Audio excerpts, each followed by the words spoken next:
Finally, we're live.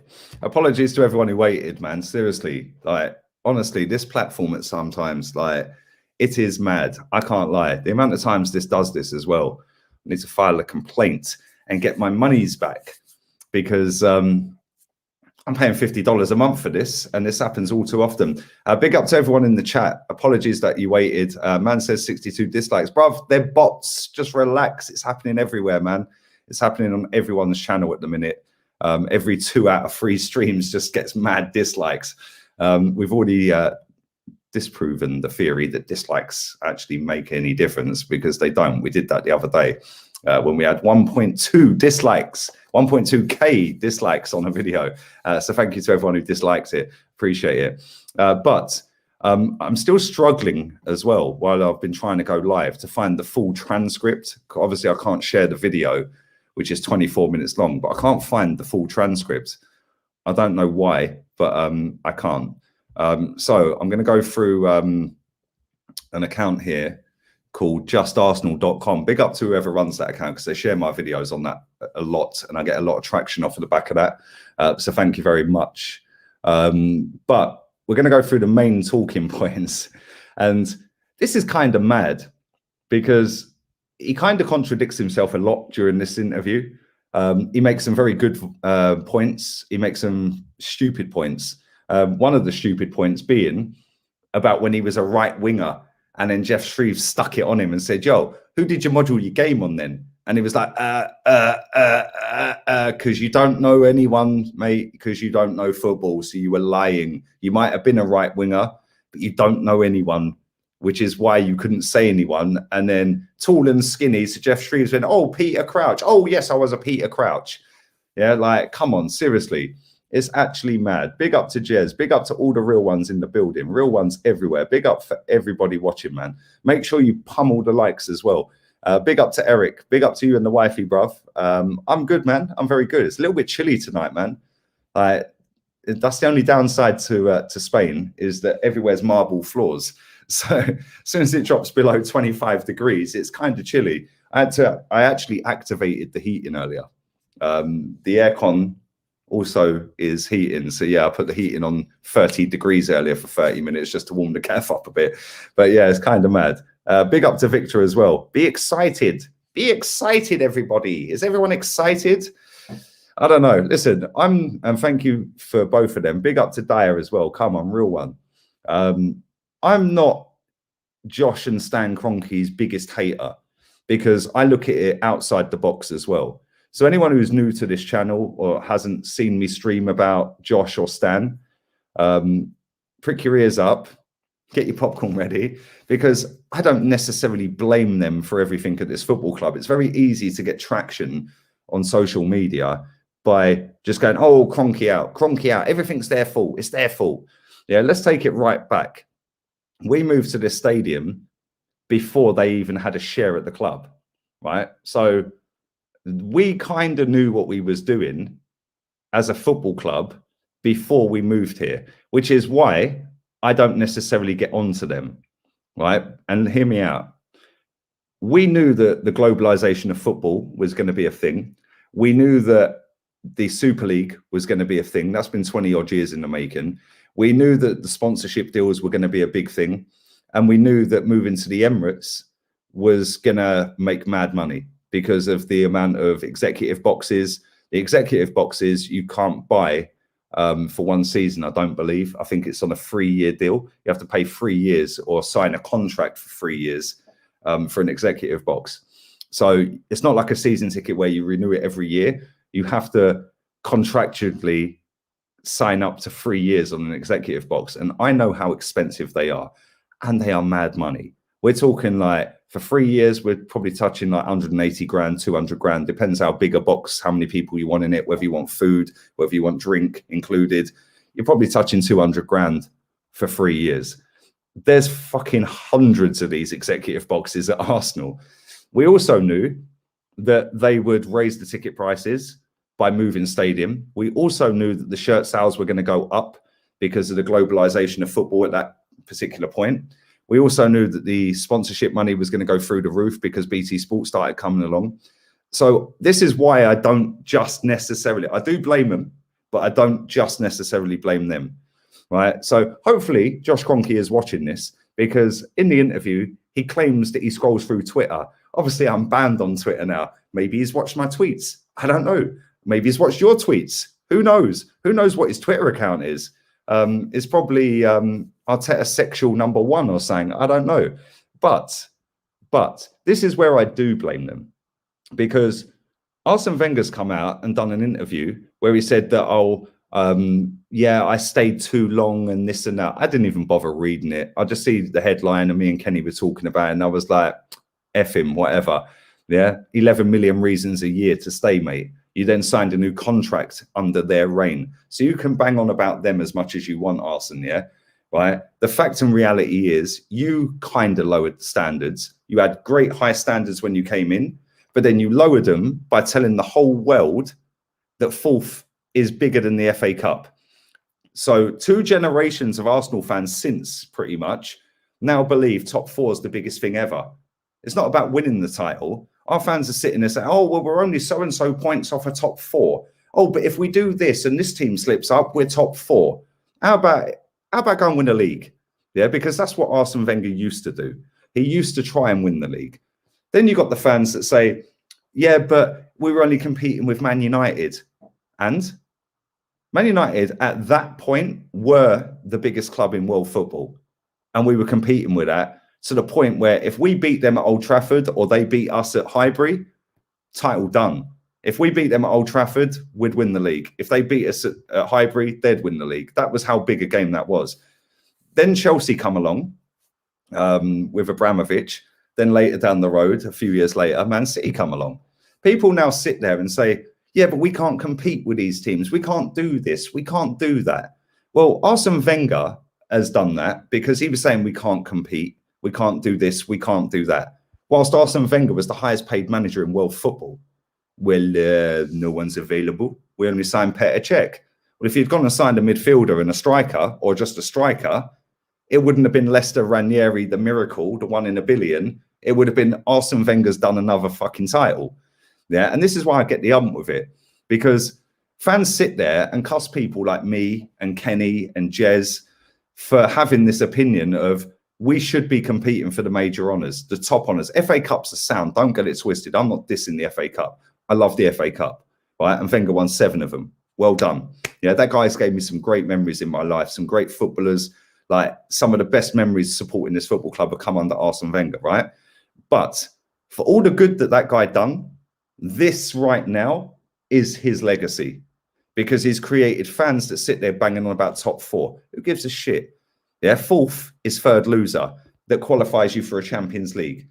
If you don't win the Champions League, you then do it again the next season. But you've still won nothing. But everyone's getting paid. The club are earning money. The owners that nobody likes, they're getting paid better money. You can pay bigger wages, apparently. Well, cool. We're paying Aubameyang nearly 400 grand a week. We paid Mesut Ozil 153 million pounds to come to this football club from start to finish. 153 mil, right? That was done under Arsene Wenger and Stan Kroenke, Josh Kroenke. Me personally, I don't think Stan owns the football club. I think it's Josh. It might be in Stan's name, but Josh is the guy. Right, so now you look at it. We signed Skodran Mustafi, 35 mil. We signed Xhaka, 35 mil. We signed Alexis Sanchez, 32 mil. What a fucking footballer, by the way. We paid Nicholas Bentner 52 grand a week. The prick was that fucking muggy that he had it on the back of his shirt, right? People can say, oh, you're chatting rubbish. He's come out and said it's right. Bollocks. He's on 52 grand a week, which is why he had number 52 on his back. We have paid so many bang average footballers over the odds money at this football club since Wenger and the Kroenkes got in bed together. And I believe that they did because he was their puppet.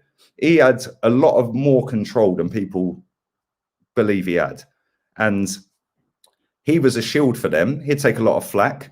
I don't feel sorry for the guy. The guy earned over 100 million quid out of managing Arsenal Football Club. Why would I feel sorry for him? Oh, but yeah, who cares? I was on protest to get the geezer out because I look at it now, and like I've said a couple of minutes ago, Thierry Henry is a massive reason why a lot of our fans on social media support Arsenal. Arsene Wenger is a massive reason why a lot of our fans support Arsenal, right? And I'm not necessarily blaming Henry because he was just a great footballer that played for the club. But when Arsene Wenger's coming out with forfeited trophies, coming out with, well, no one's available. Why do you look at me? Because it's your fucking press conference, mate. Every excuse in the book. We can't compete. Yeah, well, they're ruining the transfer market. Well, maybe we ruined it by buying Skodran Mustafi for 35 million quid and paying him 100 grand a week. What about that? Maybe we ruined it by paying Granit Xhaka 100 grand a week, letting him tell us all to jog on, then letting him flirt with Rome, then giving him a pay rise on a new contract. Maybe we've ruined that, yeah? Maybe we've done that, right? But forget all of that. This owner or his son, who, like I said, I believe is the owner, Van said, Joanne said, you look cold. I am a bit cold. I can't lie. I might have to put the heating on again. It's the marble floors. It's not the one. But having said all of that, let's have it right. The owners of this football club can hire and fire anyone. They have the power. They have the facilities, big man, to do that. So when they're sitting there and Vinay Venkatesham, I hope I pronounced that right, has now got a promotion off of the back of doing absolutely fuck all. How? How are you the CEO of this football club? What is your track record in world football to give you a pay rise and a promotion? This is the same guy that got duped by a fraud posing as a Chinese car dealership. He signed the deal with a fucking bird who was pretending to be the CEO of a car dealership, which turned out to be rubbish. Here you go, mate. Yep. You have a pay rise. So that's error number one. Error number two, Edu. Why are you here? Like, honestly, why are you here? What do you do? Like, genuinely, what does that guy do for this football club to push this football club forward? Because I don't get it. All I see that guy doing is sitting in fancy restaurants, sipping cocktails, or on a jet ski or a yacht. What have you actually done for this football club? Oh, well done. Oh, Thomas Partey, do. Who gives a shit? You activated his clause in his contract that I could have done.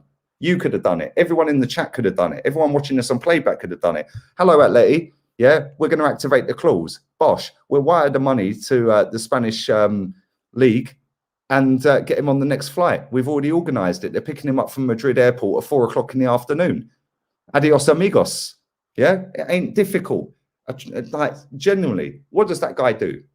This is the same guy, by the way, who colluded with Arteta, who I'm coming to in a minute, to sign Willian and give him over 100 grand a week and tell him and blag him that we're going to win the Champions League within 3 seasons.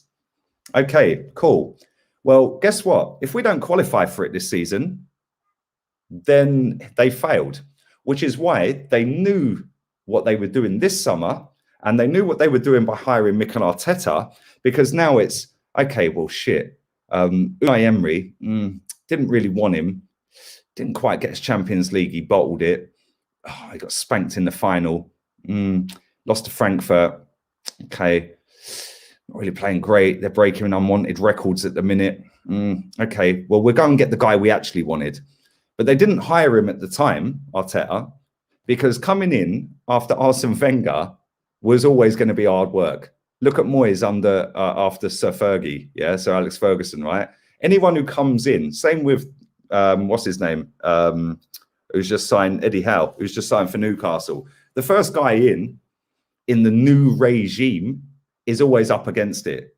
It's happened everywhere in world football. Eddie Howe has only got a 2-year contract for a reason. Because if he keeps them up, cool, he's a hero. And then he'll try and kick them on. If he don't kick them on next season within the first 10 games, he's sacked. Then they'll go and get the one they want. That wouldn't come now because it's too much of a job. But if Eddie Howe stabilises them, kicks them on a little bit, then he ain't really doing it. Bosh, sack. Same as Mark Hughes at Man City. Done all right. Did all right. And then Bosh, Mancini comes in, title. You know? And it's like, this is how world football goes. These people, they know what they're doing. These people are multi-billionaires, multi-millionaires. These people are making decisions And a lot of these people, I say they know what they're doing, but they don't know what they're doing footballing wise. They know what they're doing business wise, and business wise, this club's thriving. They're charging £7 a pint. They're charging £11 for 250 ml of wine. They're charging £16 for a burger and chips, which has gone up massively from before lockdown, when it was only £5.50 a pint, and probably about £9 for the wine and £12 for the burger and chips. This football club have had our pants down for years. And let's not have it wrong here, yeah? Arsene Wenger's a massive problem. A massive problem. I remember the day, and I didn't bother going to the last 3 games because it was going to be a love fest, which is why I gave my tickets away for them last 3 games. And it was a love fest. People that have been crying for him to get sacked for years were asking for selfies. Turn it in. Yeah, seriously, turn it in. And it's like, this is our fan base in a nutshell. We rinse and repeat. We were in the Champions League, right? For 20 odd years. We never won it. We got to a semi and a final. That's it. But it's, oh, we need to get Champions League. We need to get back in the Champions League. What do we need to get back in Champions League for? Because under a better manager, who Arsene Wenger was compared to this guy, we never won it. So what makes anyone think that under this manager, getting Champions League means we're going to win it? Because unless you're going in it to win it, what's the point in being in it? I'm a poet and I know it. What's the point in being in it? Same with Europa League. He's had 2 opportunities in Europa League. He knocked us out in stoppage time against Olympiacos. Then he lost to our former manager who went on to win it. How embarrassing. Yeah, well done to Unai, because he could have quite easily knee slid across the centre circle telling everyone to jog on. Yeah, he didn't, because he's got class and he walked straight down the tunnel. Yeah, and then he said, listen, it is what it is. I'm letting my team celebrate, blah, blah, blah. So I ask this, yeah? I'm going to ask you guys this. If we get Europa League or Champions League, and our fans are saying already right now, oh, yeah, but if we get Europa League, that's success. If we get Champions League, he's overachieved. Cool. No drama. No problema. We get either or. How many of you lot are going to sit there when we finish 8th again, the following season, whilst having that competition, saying, oh, well, yeah, well, you know, it's not, we were playing 1 game a week last season. Now we're playing midweek. It's not easy. Because that will be the excuse. I've called everything right on this football club and everything right under this manager since he's been here. If we get Europa League, we're going to qualify for the Europa League. That's now going to be the excuse as to why he does shit the following season in the league. Because we'll drop straight back down again to 8th, which is, well, it was the number he wore. Kind of makes sense. And that'll be the excuse. When I look at his record, and I said this, and big up Henry Wright TV, go and subscribe to him. Just done a show with him. When I was on his channel, I was like, mate, people sit there and bang on about his 100 games, which he's had in charge, and say, well, only George Graham had a better record. He's got a better record than Arsene. How many times did they play Dundalk? How many times did they play in the Europa League in their first 100 games? I'm not sure they did. Maybe George Graham, because it was called the UEFA Cup, which was a better cup, by the way.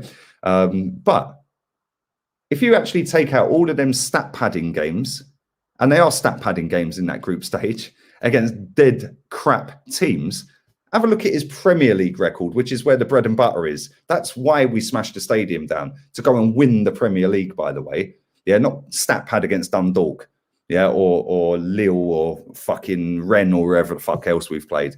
Went to stat pad against them.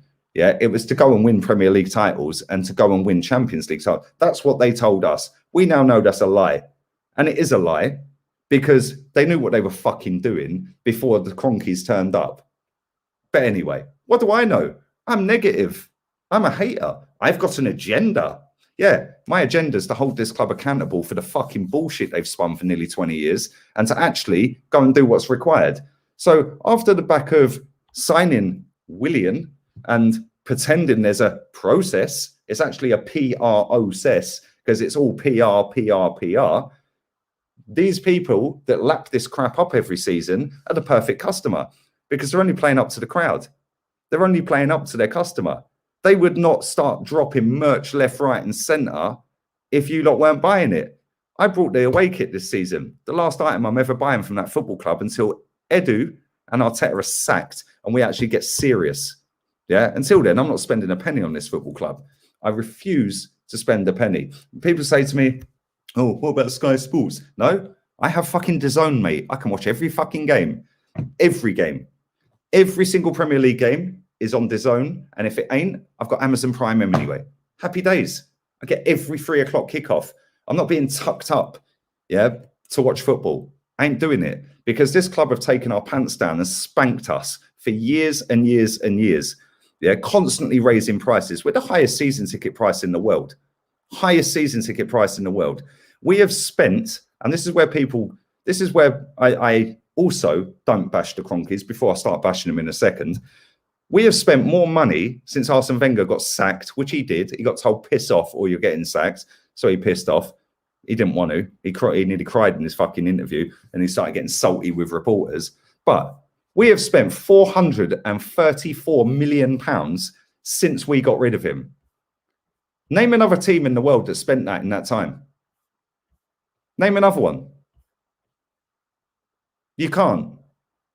So when people sit here and tell me that we can't compete for a title, well, that's bollocks. We can. Because if he weren't the manager and Unai wasn't the manager, or even if, let's say, Unai was the manager and we still had Unai now, and he had spent 434 million, which is what we've spent, do you think we wouldn't be in a title race under Unai? We probably wouldn't win it because he ain't a great manager like the 3 we're competing with. But Mikel Arteta's worse than Unai. So what makes anyone think that we're going to compete for a title under this guy? Get Champions League. Oh, it's a must. We get top 4. Oh, it's a must-win game. What's it a must-win game for? What, to get top 4 or top 6, to then not win the competition, to then do it again and again and again and again, while the owners are just getting away with it. The manager's getting away with it. The players are getting away with it. The hierarchy are getting away with it. The aim of elite sport is to win trophies. Fact. And to win medals. That's the aim of elite sport. So why aren't we doing it? Because now what they've done is they've gone, oh, well, yeah, well, it's a process. It's a process. But now they've realized very quickly that the process was a complete load of tosh. So now it's a youth project because they know that most people that support this football club were knocking one out over Bukayo Saka and Smith Rowe. So now they've dressed it up as a youth project. Oh, let's go and buy Ramsdale. He's only 23. Yes, he's been fantastic. Our best player since we've signed him. Easily our best player. But don't I tell you something? Our best player is our goalkeeper. Where's Aubameyang? Where's Gibraltar guard? Probably still living off of the back of stat padding against that lot over there. Oh, he set a world record. But this is what this football club have done. They very quickly manipulated it from, oh, let's go away from the process of qualifying for Champions League and winning it in 3 years to, well, it's now going to take another 3 years or 4 years because they're all going to grow together and flourish. Name me another team in the last 10 years that's had a youth project in the Premier League that's banged and won a title. You can't. Name me one total that has. Oh, yeah, the class of 92, 29 years ago. Now name me 10 in the world of football ever that has had a youth project grow and bang and win the title. You can't. Monaco, cool, 17 with Mbappe and all them ones. Yeah. Man United, class of 92. You could say, who else is there? We're kind of struggling already, aren't we? Let's be real here. Who else is there? We're struggling. But people have been sucked into this. Ajax. You could say Ajax. Ajax have done it maybe twice. So that's now 4. Anyone else? Anyone else? Any other youth projects banged? But what they'll do is they'll lower the standards. Yeah, Barca, Ajax. That's about it. Barca, Ajax, United. That's it. Monaco, 4 teams. So 4 teams in our lifetimes, or my lifetime, have had a youth project that has all banged at the same time and flourished into winning a title. So what makes anyone think that with a bang average manager, with a bang average director of football, with a CEO who ain't got a fucking clue what day it is, and with an owner who doesn't have a clue about football, what makes anyone back this crap? Man said Bayern Munich. I'm not sure about Bayern Munich, you know, but maybe. Yeah, maybe. I don't know. Maybe. I know that Thomas Muller's been there for fucking ever. So he was a youth Dortmund. Yeah, Dortmund's a shout, actually, to be fair. Yeah, Dortmund's actually a shout. But this is what I'm saying. We're struggling. We're really struggling here to find youth projects that have all flourished together and worked out to hit the goals, because it's all a load of bollocks. And it's a load of bollocks to get you into believing that something big is happening, to get you to get your wallet out and go and buy merch, and to get behind the project, which used to be a process, but it's now a project. What a load of crap.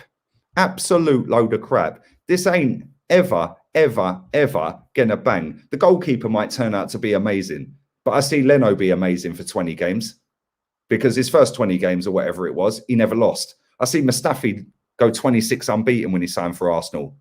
26 unbeaten. Kostafi, they were crying. Kostafi, turn it fucking in. Kostafi, you absolute wasters. Kostafi. I didn't read that super chat.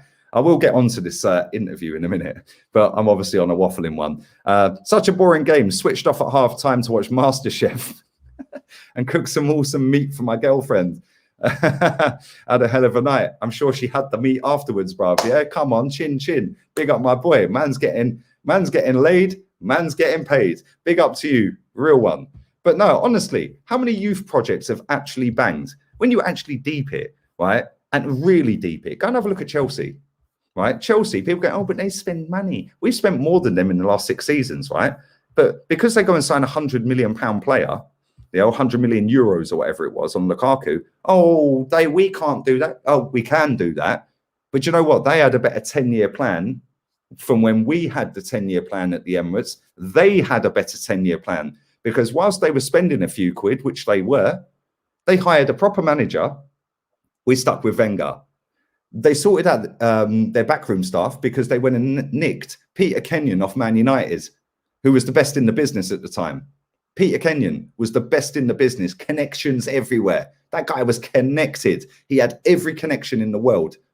Then they potted him. See ya, ta-ta. But then they got their youth academy set up, and their youth academy is the best in the world. Fuck Barcelona's youth academy. Yes, they've got mad, technically good footballers. Yeah, for every single Smith Rowe, there's 100 of them in La Masia. There is 100 of them. For every single Charlie Patino that you lot start fucking wetting your knickers over, you've never seen him play. Yeah. Oh, but Charles Watts said he's a good footballer.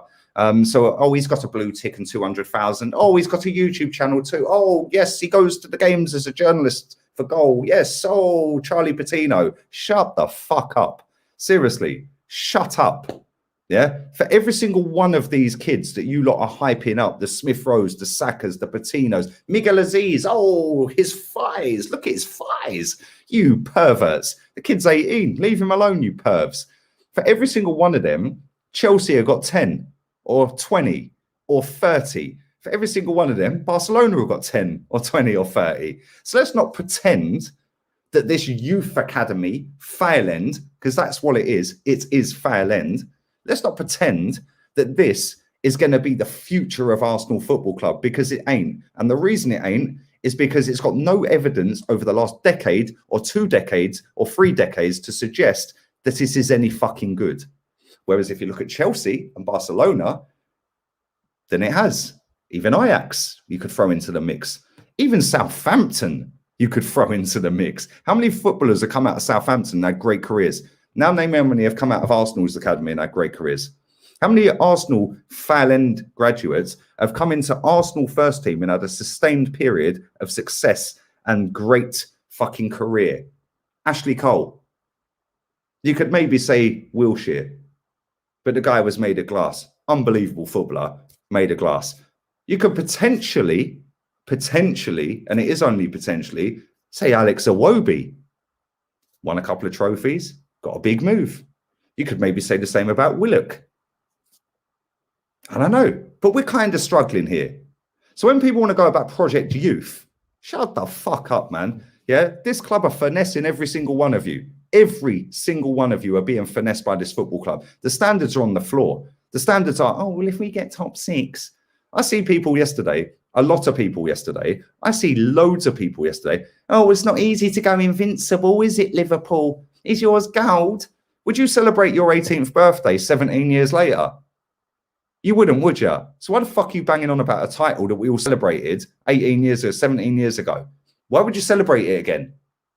So backwards. The mentality, the standards, they're in the floor, man. Genuinely. Youth projects grow up and play together. Not piecemeal, disjointed together. This is the thing, yeah? Piecemeal, sorry. This is the thing, right? People seem to think that if you have a young squad, they're all going to grow together. They develop at different fucking stages. Smith Rowe is flourishing right now. Saka's not. But Saka was, but now he's not. And this is the thing. Woo, up and down. Which is why, if we've gone done 150 fucking million, which we spent in the summer, on proper players, we wouldn't have to rely on 2 kids to bail us out. What do I know? I'm negative. I'm fucking negative. Yeah, sorry if I want to win. Yeah, sorry. Anyway, let's carry on. I ain't even got into the fucking interview yet. Let's carry on. Can Arsenal win the league? Thank you, Trevor, for the donation. Thank you, Viv, as well. Can Arsenal win the league? Not with this manager. No. 100% no. No, and no. No every day and twice on Sunday. No. Not happening. Anyway, let me get some of these talking points because I'm waffling, man. Mentality. He talks about the mentality being something addressed in every department. I'm reading this off of justarsenal.com, by the way. Big up to that person who writes on it, who owns the website. What he fails to realise is the perception is from many that the standards were lowered from those in power at the very top of the Arsenal tower, and naturally that flows downhill. Hence, since his father brought the first share at the football club, the Gunners have gone from title contenders to a team who seemed only caring about getting top 4 and the revenue that is gained. It has got to the point where some Gooners view sixth as success. Whoever writes this, you're a G, bruv. Or girl. It might be a girl. Whether he means it or not, Josh speaks well, but openly admits to viewing the fixture list and knowing that the first 3 games would be a difficult run. He said this. The first 3 games would be a difficult run. And then he started waffling about, oh, well, Brentford, they're new to the Premier League. The first day back, fans at grounds, full capacity. It's fucking Brentford, mate. Listen to yourself. This is essentially Arteta's employer giving excuses as to why it's understandable to lose your first 3 matches of an aggregate score of 9-0. Would Roman do the same? This article's lit. Big up to you. Would Roman say, yeah, cool, the first 3 games, free hit, mate? I've seen people now saying, well, Liverpool's a free hit. What do you mean it's a free hit? Why is it a free hit? Well, because Liverpool are better. So because we're not amazing, Liverpool's a free hit. How can West Ham beat them? Cheers, guys. I'll pretend I'm Romford Pele. Cheers, guys. Another fraud. Cheers, guys. While I take another fucking freebie abroad. Yeah. Cheers, guys. So why is Liverpool a free hit? Why were the first 3 games a free hit? Why do our fans seem to have forgotten the first 3 games? Oh, because that doesn't fit their narrative, does it? Oh, but you've got to give him time. The fucking pussyhole has had 2 years. 2 fucking years. 2 years. And our fans going, oh, Sickford be good. Sickford be good. We're the 3rd biggest club in this country. Anyway, standards is the next topic. Something that I have clashed with some of my peers over is it is simply unacceptable for Arsenal to be finishing 8th in consecutive years and now viewing 6th as progress. This is not my words. This is the website words. I'm reading it word for word. Well, it's now come out of the horse's mouth with Josh accepting that Arsenal have expectations that are not being met and that Arsenal fans should still expect the best, which is what he said. We should expect the best, like they have done for so long in their history, was his words. He says we shouldn't accept the current position, that short term, the target is to get back into the Champions League as quick as possible. Well done. Well, at least he's got a target, because our manager and our technical director, well, I just want to see the team play together. You fucking knob. Just want to see the team play together.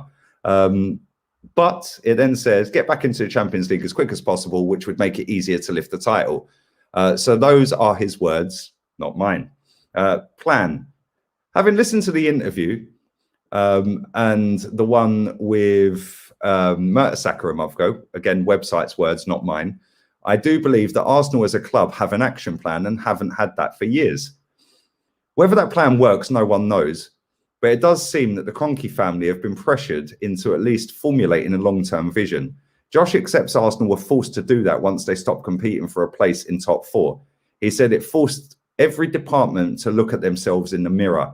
Why did it take falling out of top 4 to do that? Because we didn't move to this stadium. According to everyone, we didn't move to this stadium to be in the top 4 unless it was first, because we moved to win. Oh, sorry, again, why'd you look at me? Yes, 4th is a trophy. 4th is a trophy until my job's on the line, then I'll go and win the FA Cup again. Yeah. No man accepted only finishing 4th more than Kroenke Senior. Not investing the Nasri and Fabregas money, how much talent we have given Man City, letting Van Persie go to United, resigning a Sol Campbell when we needed a defender, and Suarez with the £1 mess. Kroenke had the power to challenge all of that. Yes. Perhaps the biggest test for Josh will be how he responds if Arsenal ever return to the top 4. Will he stand still or strive for more? Competing financially. Almost as a thank you for getting this exclusive, Jeff Shreves tried to get the narrative that it might be hard for Arsenal to compete given the resources of Chelsea and Man City. Thankfully, Josh reminded him that Arsenal also have resources. Yes, his dad is the 14th richest sports owner in the world, valued at over 8 billion. Right, that bit I disagree with, right? Because just because Stan Kroenke is valued at 8 billion quid as an owner of multiple franchises and businesses, that's not Arsenal's fucking dough. Yeah. So when people sit and go, oh, but he's the 14th richest person in the world, who gives a fuck? Every single person who owns a Premier League football team is a billionaire. Every single one of them, from top to bottom, all 20, they're billionaires. And if they're not, then they've got mad investment from other multi-millionaires, which make them collectively billionaire, right? So when people sit there and say, oh, but he's worth 8 billion. Well, his worth isn't Arsenal's worth, is it? Yeah. Where does it state that he has to put money into this football club? Because again, I'll take you all the way back to 2002 when Sir Peter Hillwood was standing there. We are glad to announce that we have got the funding to move to Ashburton Grove. Yeah. All of our fans back then didn't want sugar daddy motherfucker Abramovich when he rocked up in 04. Oh, we're doing it the proper way. We're doing it the classy way. We don't need a sugar daddy. So why do you all want a sugar daddy then? Because you didn't want one back then. Oh, of course, yeah, because none of you fuckers were alive back then. And if you were knee-high to a grasshopper. So you don't remember then, do you? But now you look at it and you go, oh, well, we can't compete because Chelsea are ruining the market. We've outspent Chelsea for 6 years. Now what? We've outspent City for 2 years. Now what? Now what? That don't fit the narrative, though, does it? It don't fit the narrative of Project Youth or Process, or it took Klopp 4 years. Klopp got 4th in his second fucking year. His first full season, he got 4th. In his fucking second season, I think he won the Champions League, didn't he? So what are you talking about? It took Klopp 4 years. 4 years for what? Because your standards are in the gutter. You want 6th. Klopp was in 4th. Then he won the Champions League. Then he won the league. Or he got to the final. Then he won the league. Then he won the Champions League. Whichever way round it fucking went. Either way, the geezer got into Champions League in his first full season. This guy got us out of Europe for the first time in 25 years. Project Youth. Let's flip it to Project Youth, because this lot, yeah, job done. Job done. When they're saying, oh, yeah, we're comparing the fucking win ratio to the fucking Invincibles and, oh, we're going to win the league, and they're jumping up and down, and then they're going, oh, Kroenke out. Oh, we dropped Odegaard and Ramsdale. Oh, forget the protests. They're playing you like a fiddle. Wake up. Anyway, let's carry on. He's simply chosen not to invest his wealth like Abramovich has. Abramovich had a plan to invest, which he did, and he did invest heavily. But Abramovich always had the plan to make it self-sufficient, which, by the way, it fucking is. So he doesn't need to invest his own money anymore, because he's got a whole conveyor belt of Project Youth, a proper Project Youth, that every year he can fucking sell, like Tamori, Tammy Abraham, Livramento, all these other, I could list another 100. Yeah, Gallagher's on loan. There's so many. You know, we've got the dregs of Chelsea's conveyor belt in Eddie Nketiah. Eddie Nketiah. Yeah. Anyway, he was then asked about the Super League. From a PR exercise, of course, Josh would play down Arsenal's involvement in the Super League. The club apologised and it didn't benefit them to dwell on the subject. Yet he described it as a 48-hour decision that shouldn't define KSE. Trivialises the damage long-term they were trying to do. He simplified the situation as Arsenal choosing to be involved was better than being left behind. Absolute bollocks. This has been in the pipework and the pipeline since we were at Highbury before these fuckers even turned up. Yeah, that ain't even a debate. David Dean was heavily involved in this back at Highbury, as were they all. Peter Hillwood, fucking Eidelman, fucking all of them. Every single one of them. Bracewell, Smith, the fucking lot of them. They all fucking knew that this Super League was coming. They all knew that. Yeah, they all knew it. And it was a matter of time about dropping it. And they thought they'd be smart. And they thought they'd drop it in the height of a pandemic because everyone's on the fucking floor. Oh my God, life's shit. We're all cancelled. We're all sat at home. Let's bring a Super League in. That'll boost everyone. And it flopped. And it flopped massively. Absolute crap. Absolute bullshit. Anyway, that's the stance that Chelsea and City tried to put together when they were the first clubs. I will come back to all these comments or a lot of these comments in a minute, yeah? So bear with me. When they were the first clubs to be the withdrawers founder members. It's naive to try and paint Arsenal as an innocent party who are being dictated to by their rich peers. Absolute bollocks. We're all rich because we're top teams. We've all got a fortune coming in income and wealth as owners collectively. The Super League would have followed an American sports model of zero relegation and promotion. You would make money just by being the brand. Oh, shock. Oh, shock. Oh, you mean when they changed the fucking badge and took the classy Arsenal, the classiness, yeah. The classiness, yeah. Victoria Concordia Crescent. They took that out because it didn't appeal to a global audience, of course. Yes. Ooh, yes, so the globalization of football again. Okay, cool. Anyway. Didn't we change the badge before the Kroenkes were here? I think we did that in 06, maybe 07. Maybe it was when they just got it, but they didn't have a controlling stake then. Either way, Stan is richer than Joe Lewis, who owns Tottenham, the Glazers, who own Man United, and John W. Henry, who owns Liverpool. Why can't we compete with them then? Interesting. So our owners got less money than Liverpool and Man United. Oh, of course. Because it makes no fucking difference how much money they're worth. Because it ain't the club's money. It's their money. Yeah. But anyway, let's go. His current business model at Arsenal is to make money regardless of league position due to the TV money. The Super League would have been similar. 300 mil just for competing. Exactly. And this is where I get the ump with it. Because people sit there, right, and they say, oh, yeah, but you know, they don't put their own money in. They don't do that. Why would they put their own money in? We didn't move for that. The club, there you go. The badge change was earlier than that. There you fucking go. Right? There you go. Well, either way, right? Again, they knew what they were doing. And when people want to sit there, and I'm not backing the Kroenkes here because I don't want them here, right? But when people, it was 2002-03 season, big up to the chat for telling me. Yeah, big up to everyone in the chat. Right. But when people sit there and say, well, it's all the Kroenkes' fault. Well, this is bollocks. We had the plan to move to the Emirates before them. We got the funding to build the stadium before them. We changed our badge to make it more globalized before them. We knew about the Super League before them. But it's all their fault. Interesting. Anyway, like I said, super fans and fucking top accounts, they'll tell you it's all his fault. There you go. Very much like it's all Unai Emery's fault that this club's a mess. I don't know. But I'll come to more of that in a minute. Let's just finish this off. Fan interaction. This is where it's smart of Josh Jr. To base his observations since his family officially owned the club. Even through KSC's association with the Gunners over the last decade, it's only since 2018 Josh has had a major involvement. So you can't judge him on what came before. This is what he said. Well, we've only technically owned the club since 2018. Yes, on paper, true. But you was the majority shareholder before that, mate, from 2011. So for that 7 years, what the fuck were you doing? Oh, yes, I remember now. You were telling Arsene Wenger to tell everyone fourth's the trophy. But you were telling him, here's 11 million quid.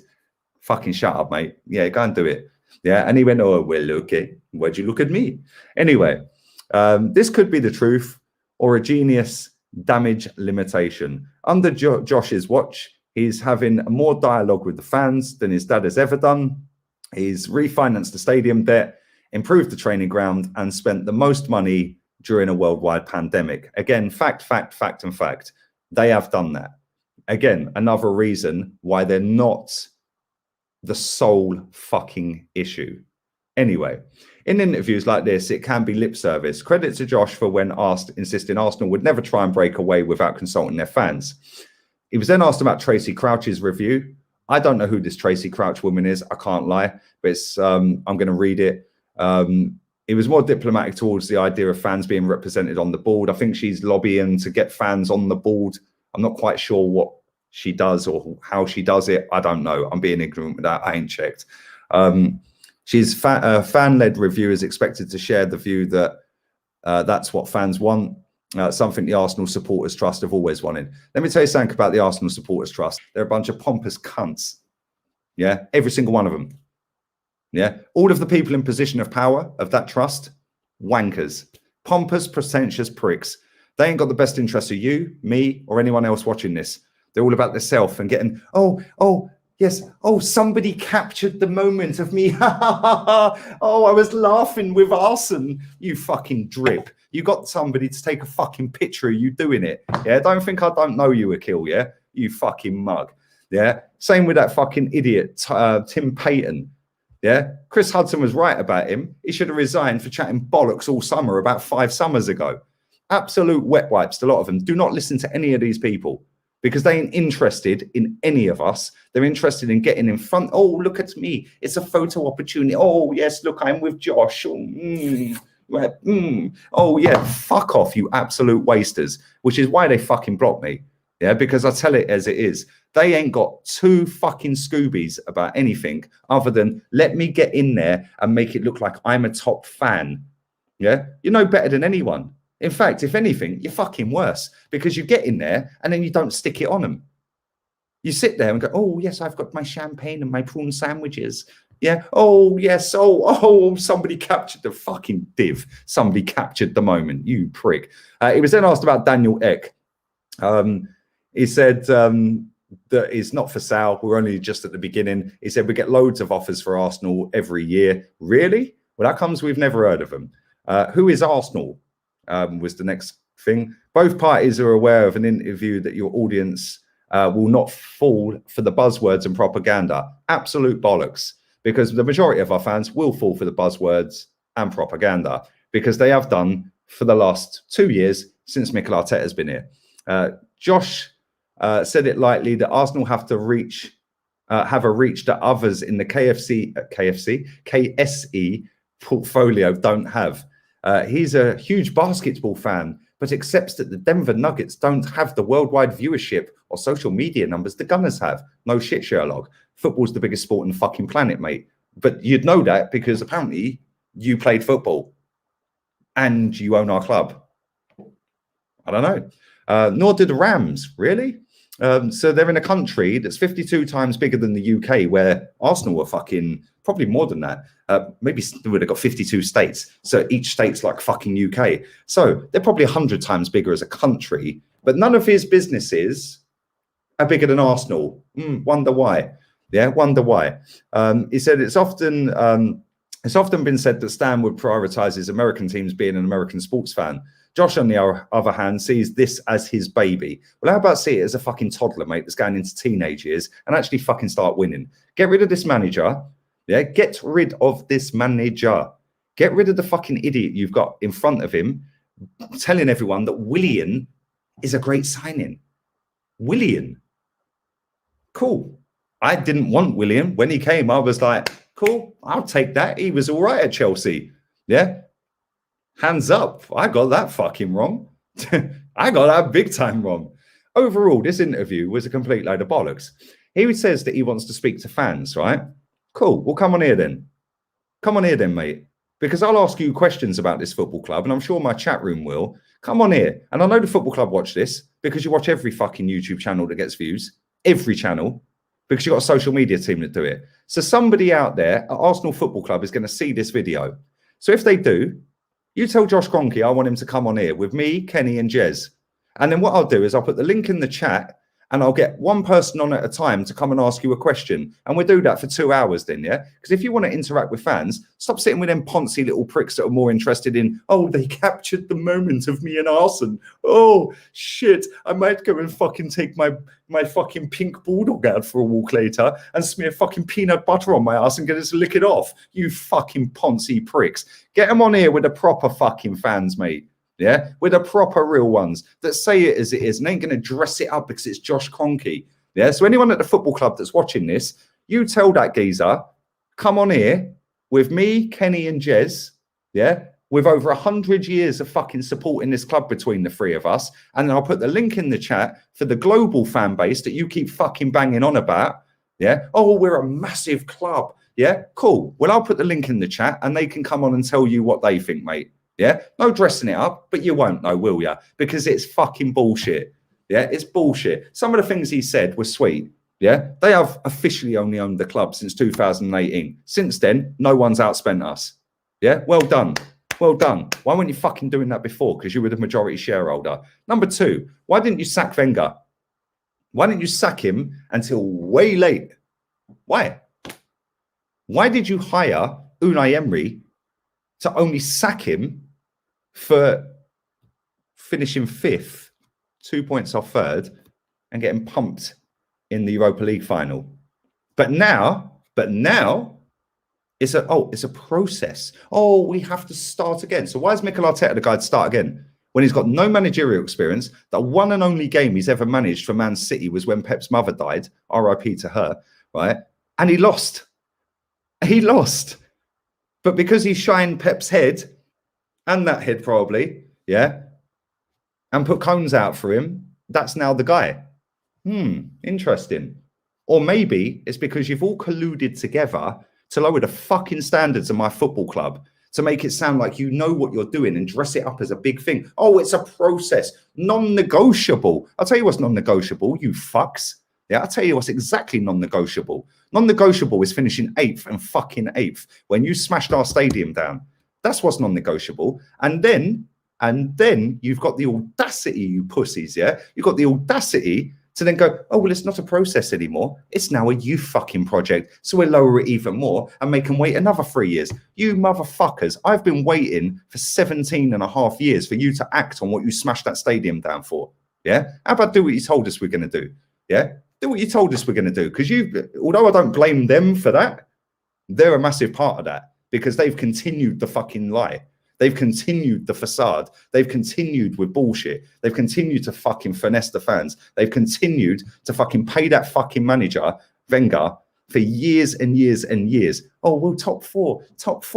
It's third fucking loser, you wankers. It is third fucking loser. Yeah? It is third loser.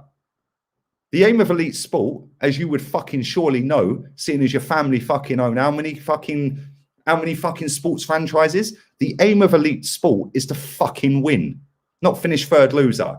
Yeah, how about that? Yeah, so when you got some balls and you don't want to sit in front of the pompous, condescending pricks, and you actually want to come and speak to the real fans, yeah, that won't dress it up and they'll shoot from the hip and they'll tell you you're a fucking idiot. Yeah, come on here, mate. You won't know. You won't. But there you go. It is what it is. It is what it is. 100% facts. Big up the chat room, man. Nearly 1,000 people here. Slap the likes up, man. Mad rant. Fucking hell. Jeez. 53 minutes. Fucking hell. Calm yourselves. Man said, what a knob. Yeah. Did I ask you to watch it? You can't even spell knob. It's 1B, mate. Yeah. Bounce. Yeah. Fucking you dickheads, man. Seriously. Go and suck him off. Gnaw him off, mate. Oh, yeah. Fucking stick it all over my face, Mikel. Fact and reality is, this is the third biggest football team in the country, and we're poncing around with a fucking rookie manager that fluked an FA Cup. And I don't care what people tell me. He fluked an FA Cup. I'll take it because it's a trophy, which is the aim of elite sport. I'll take it. But guess what? Guess what? We're poncing around with a guy who's fucking literally not got a clue what day it is. Is the most arrogant, fucking condescending wanker. Yeah. We've then got the press conferences that are an absolute disgrace. Yeah. An absolute disgrace with fucking Benj, Watts, and fucking Wheatley all fucking pulling their pants down and knocking one out. Like, come on. It is embarrassing. Oh, Mikel, have you got another question, Charles? Yes, I'm Balogun. You fucking idiots. How about start asking the proper questions? Get me in a press conference. Get some of you in a press conference. Get Jez and Kenny in a press conference. Yeah? These are the proper fucking supporters. These are the proper people that want to know about our fucking football club, yeah? Not these poncy little Herberts that are there to fucking push your PR. Yeah? It's bullshit. This club is a disgrace. Then you've got the ex-fucking players. Righty. Oh, let's wheel Righty out. Man's tweeting Kroenke out. But then he'll whip on the fucking shirt. Oh, kit launch day. Yeah, buy your new merch. You're the biggest fucking Kroenke you ever make because you're twerking for £1 note that he's paying you. Yeah, Ray Parlour. Oh, cheers, guys. Oh, cheers. I'm on another pre-season tour. Fucking dickheads. Yeah, great footballers. Yeah, absolute fucking arseholes, man. Yeah, because they are part of the problem of this football club. See through the bullshit, man. See through it. Yeah, Martin Keown. Jesus, don't even fucking start me on him. Do not start me on him. I see something today. Yeah, oh my fucking God. I see something today of that guy. Yeah, and I nearly smashed my phone up. I can't lie. On TalkSport. It pops up on YouTube because this phone is also a fucking fraud. Because when you talk about something, have you ever noticed that when you talk about fucking Cruz Campo, like I'm doing now, cheers, guys, in a couple of days' time, you'll start getting fucking ads for Cruz Campo. Okay. Stop listening to me, you pussy. Anyway, I was talking about TalkSport the other day. All of a sudden, I go on YouTube. The first video that pops up is Martin Keown on fucking TalkSport. I need to smash my phone up. Yeah? How dare you? How fucking dare you? Yeah? The bullshit that guy comes out with. Absolute scumbags, the lot of them. Yeah? All of these ex-fucking players that are sitting there twerking so they can fucking keep either their mate in a job or get a fucking job or keep their fucking job at this football club. Absolute disgrace. Disgrace. There's only 2 clubs in world football that do this, by the way. Us and that fucking lot in Manchester. Yeah? No other club in world football does this. No other club. And why? Why? Why? Oh, yeah. Because our fans fucking allow it. That's why. Because we have got the muggiest fans, along with Man United, in world fucking football. And the reason for that, Arsene Wenger, Sir Alex Ferguson. Because now, everyone who's grown up on that era, or the late end of that era, if you're a teenager, has seen, oh, longevity. Oh, but you can't keep sacking managers. Oh, we're not a sacking club. Rance made a great point on my stream today. Big up Rance. He said, clubs don't sack managers unless they're losing. When do you ever sack a manager when they're winning? Unless you're a top club like Real Madrid. Vicente Del Bosque wins the league, wins the Champions League, sacked. Heinkes wins the fucking Champions League, finished 4th in the league at Madrid, sacked. So unless you're a top fucking elite team, and the reason Real Madrid are a top elite team is because their fans don't take shit. Their fans are relentless. Them journalists are relentless out here. Trust me. Yeah, they are relentless out here. Relentless. They don't sit there going, oh, hello, Carlo. Yes, so Benzema's lack of form at the moment. What does this mean for fucking, I don't know, Jorge Mendes in the fucking reserves? Who gives a shit? Our fucking journalists are sitting there, oh, so yes, Aubameyang and Lacazette's downturn in form. What does this mean for Eddie Nketiah? What the fuck are you talking about? How about say to him, yo, why is Aubameyang not scoring goals, mate? Yeah, why is Lacazette not in the team?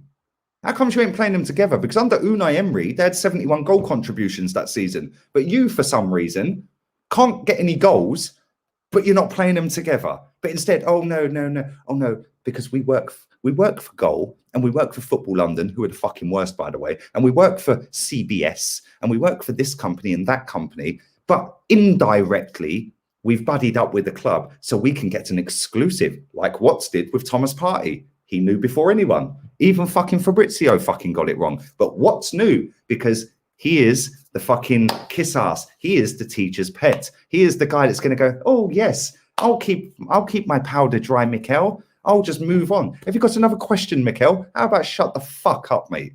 Yeah? Shut up. Why is it it's always on Sky Sports, Talk Sport, BT Sport, and any other fucking platform around the fucking globe? Why is it when Arsenal are playing, it's an ex-Arsenal player on there? I do not want to hear any of you talk. I don't want to hear any of you talk because you've got an invested interest. You either want a job at the fucking club, you've either got a job at the club, or your fucking mate works at the club. So how about go and get someone else? Yeah, how about do that? Go and do that. Same with Man United. Whenever I watch Man United on TV, which is quite a lot, I see Rio Ferdinand. Fucking hell, my man's twerking. I see him twerk. Rio Ferdinand's one of the best centre-backs I've ever seen in my life. How the fuck is he sitting there saying Ollie's at the wheel and he's still doing a good job? And you can't, mate, you either want a job, got a job, or he's your mate. Yeah?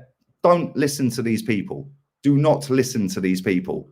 Great footballers, they've got an invested interest. These journalists, they've got an invested interest. We'll give you a little, David Ornstein's another one. Oh, I'm surprised he didn't get the fucking exclusive because he fucking did last time. Maybe he's not licked arse enough this year. I don't know. I don't know. Maybe he hasn't. Maybe he needs to try harder next year. Brown nose it up a bit more, my friend. Anyway, let's carry on. Let's read some comments. Fucking hell, man. I didn't want to get this fucking angry. I didn't even want to do an hour. Yeah, it's mad. Look at this guy. You haven't gone to a game since Ostersund away. Well, that's bollocks. Check my Instagram. Not been since Ostersund's away. Mate, I was in Atletico Madrid. I was at the Wanda Metropolitana Stadium watching Diego Costa fucking knock us out, mate. What are you chatting about? Yeah? Go and check. I've fucking been everywhere, mate. Stop chatting shit, you absolute waste. It's probably fucking the Pratt in Luton, fucking on his burner.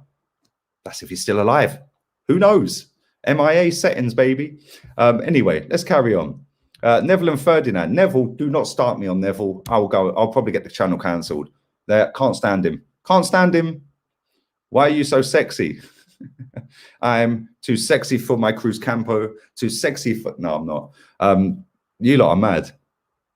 Keown is a different animal as a pundit. Yes, he is a fucking timid little pussycat, whereas he was a fucking raging lion as a centre-back.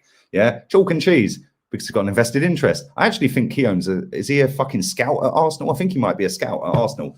Yeah, he's openly said he will never criticise the club publicly. I don't want to hear you then. Because if we lose the next 12 games in a row, mate, I want to hear you fucking say something. But he won't, because he's openly said on TalkSport a couple of months ago, I'm never going to publicly criticise the club. Well, that's you irrelevant to me now then, because if you ain't going to say what I want to hear and you having the inside view on it by being inside the club, yeah, sorry, mate. Yeah, that's another one. Yes, she's another one. Yeah, another one. Bruv, I could reel off 25 fucking people in the mainstream media, yeah, that are twerking for this football club. And why? Because they get the exclusive. They get the exclusive. Yeah, they've got an invested interest. It's mad. It is actually mad, right? And I'll tell you something now, right? I'll tell you something right now. Until us as a fan base actually raise the standards, this is Arsenal for the next decade or more, until this lot decide to sell up. And even then, people are banging on about Daniel Ek. Who the fuck's Daniel Ek? That guy's just used us to fucking boost his Spotify shares.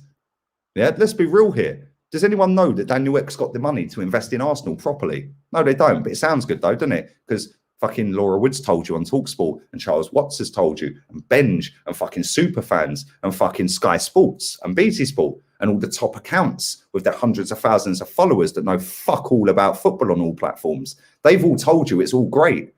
Daniel Ek, and they'll get you a load of traction, get you loads of followers, get you loads of retweets and likes and shares and views. But do you actually know he's actually any good? No, you don't, do you? You don't, do you? People are banging on about this Newcastle owner, right? So, Newcastle owner, Mike Ashley, he's gone. Newcastle fans can't stand him. I thought he was all right. He's stabilised them as a Premier League team. He's left them in no debt. What's the issue? They spent 160 million fucking quid under their last manager, Steve Bruce. 160 million pound. He's sorted out the fucking facilities there, kind of. But when he took over, where were Newcastle? Right at the top. Ish. He's been there 15 years. So that was what, 06? You know what I'm saying? So people they'll go by their previous expectations. I'm not a Newcastle fan, so I don't know the ins and outs of Newcastle. But me looking as an outsider, I'm like, I can see why they wanted him out, because he's a knob. Yeah. But at the same time, he's spent quite a bit of money and he's not left them in debt. But it's not my football club. They know it better than me. So when people want to come in here that don't know Arsenal, because as well as I do, because they support another team, and go, what are you fucking moaning for? Because I've seen Arsenal compete for fucking everything. In my lifetime, I've seen us win 17 trophies. 17. Now add in all of the finals that we've lost in my 39 years on this planet. Yeah, let's say, not even 39. Let's say 35, 34, 33 years, whatever you want to say. Say 30 years. Now look how many finals we've lost. Why the fuck should I lower my standards? And it's the same as Newcastle. Newcastle were up there challenging with fucking Keegan and Bobby Robson, RIP to him. But now they're right down the bottom. Their owners, they don't want.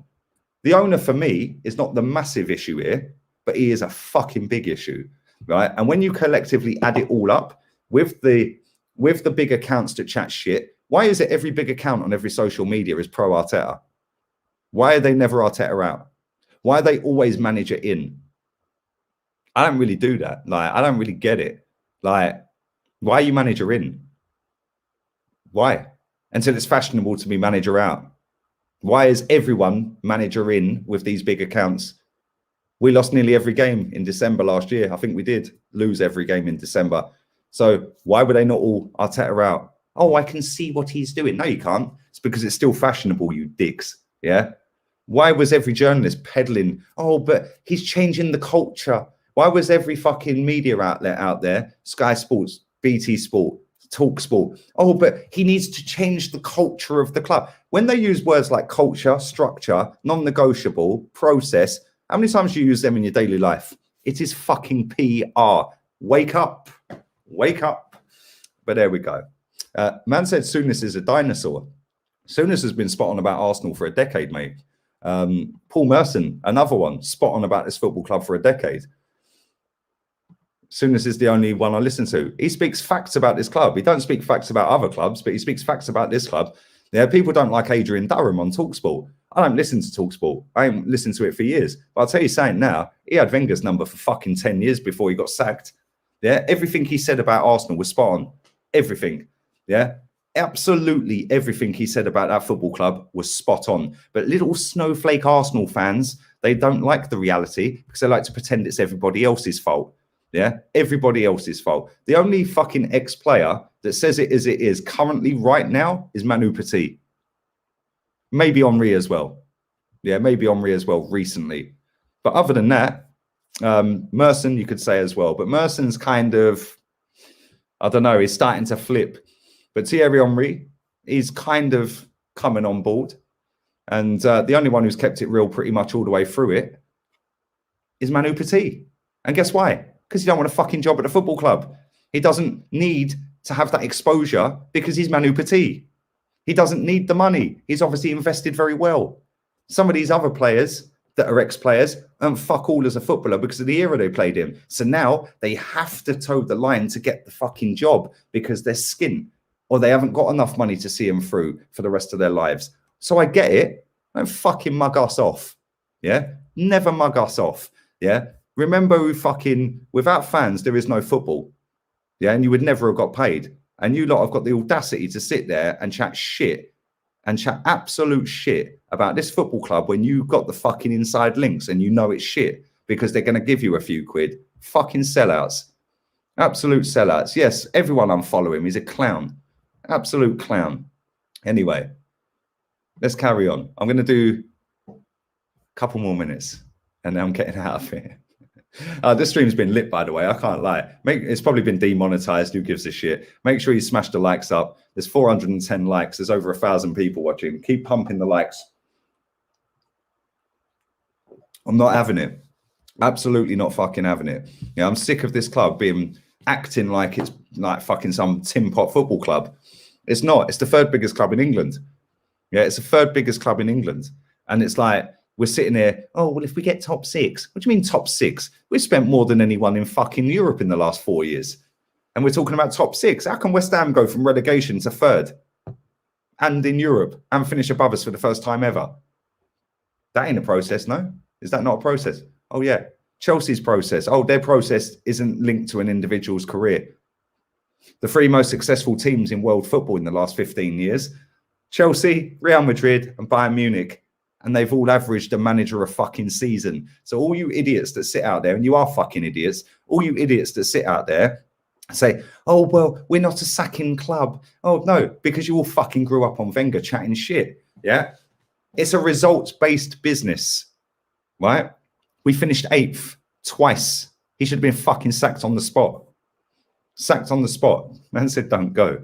I need to go, man. I need to go. Let me check I've not missed any super chats as well, because I was on a madness. Keep pumping the likes up. I will be back again tomorrow. I'll be on with Terry on the football terrace. Excuse me. If you haven't checked out the stream I did with Rants earlier, big up to everybody who's watched that. Make sure you go back and check it out.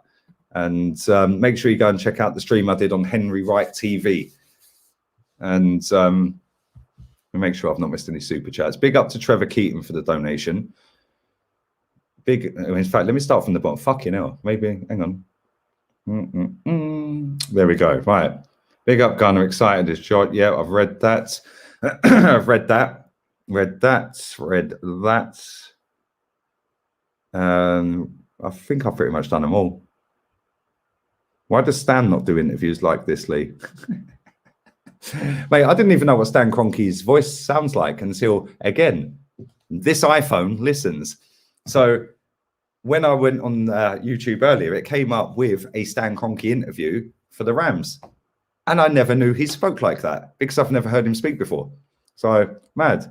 Best stream I've seen from you. Thank you. Listen, I'm not trying to fucking do anything other than get my team to do what it said it would do. And when people get on me and say, oh, but you want us to lose? Yeah, I do. Yeah, I do. Because do you know what? You see where it says Arsenal Football Club, Arsenal FC? It's not Mikel Arteta FC. It's not fucking Aubameyang FC. It's not fucking Saka, Smith Rowe and all these other people FC. And I've got it wrong as well. Because I said that nobody at this football club was here when I started supporting it. That's lies. It's factually incorrect. David O'Leary was. Yeah, David O'Leary was. And I'm sure there may be a few others backstage. Right?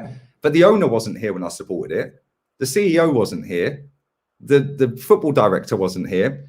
The fucking chief scout wasn't here. The camera guy wasn't here. Fucking the manager wasn't here. None of these players were here. So why people get so emotionally attached to a football manager or a football player and then can't grasp the concept of, well, you want us to lose, you're negative.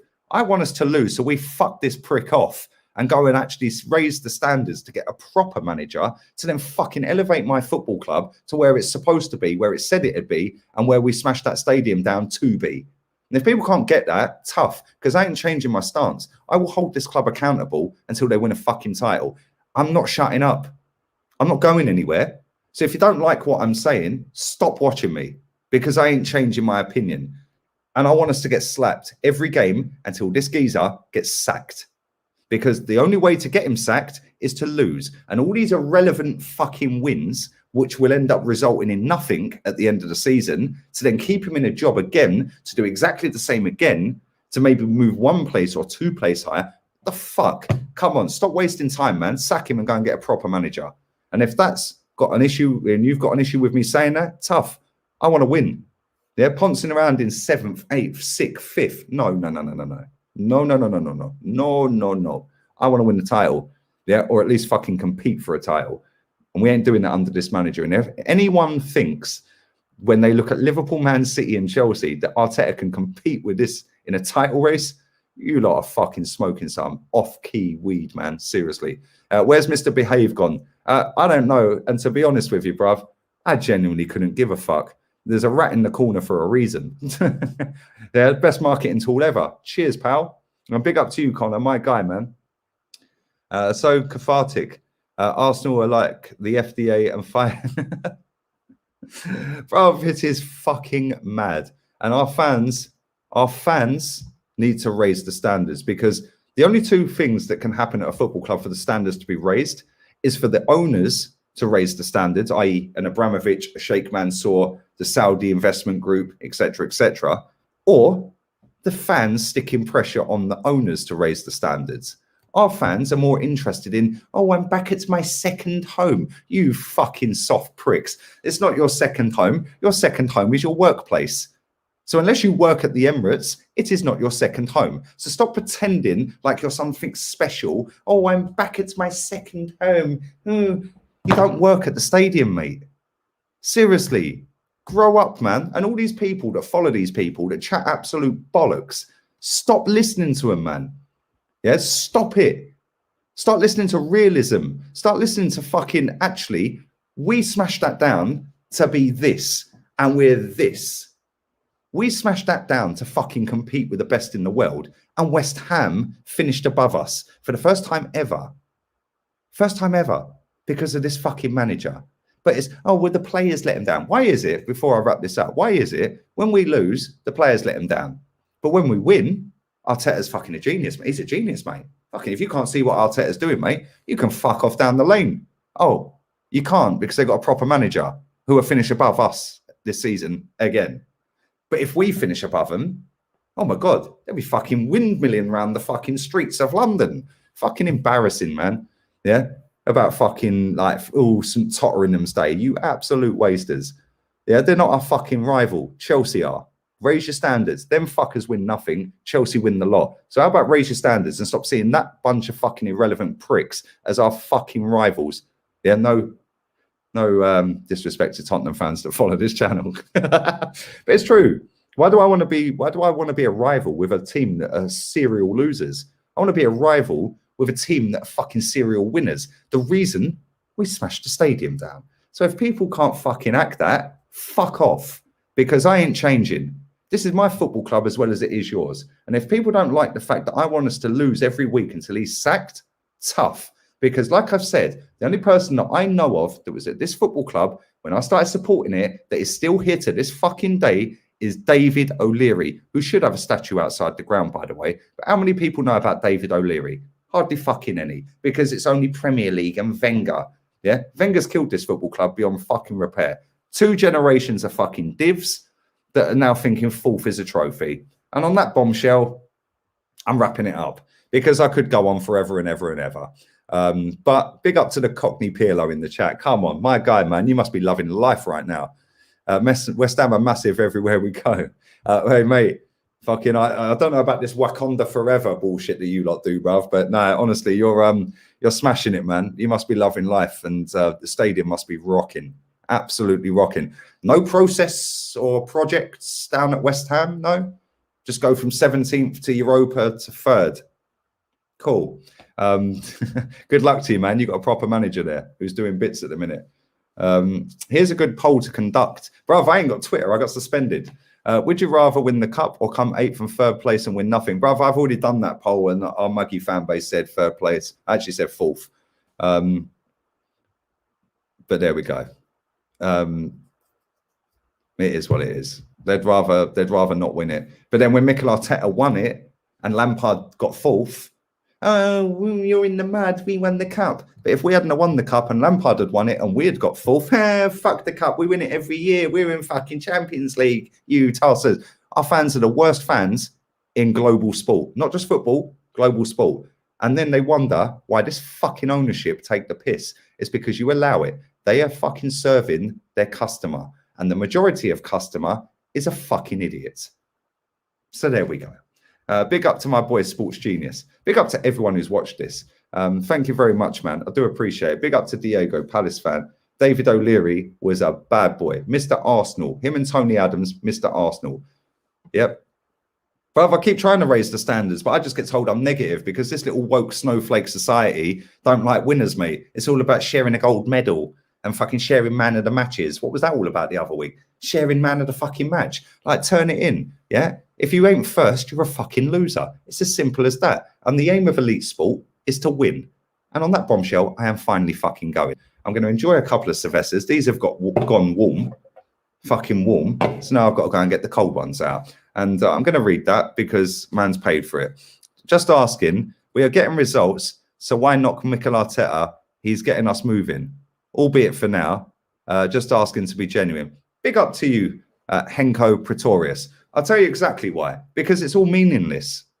Every single win that this guy gets is irrelevant because the aim is to win the title. And if the aim ain't to win the title, he shouldn't be here. So if he ain't going to win the title, irrelevant stat padding against fucking Burnley and Watford and Norwich and AFC Wimbledon and Leeds and Villa, teams I expect to beat, by the way, Palace. Oh, let's cheer like we've won the treble because we scored in stoppage time.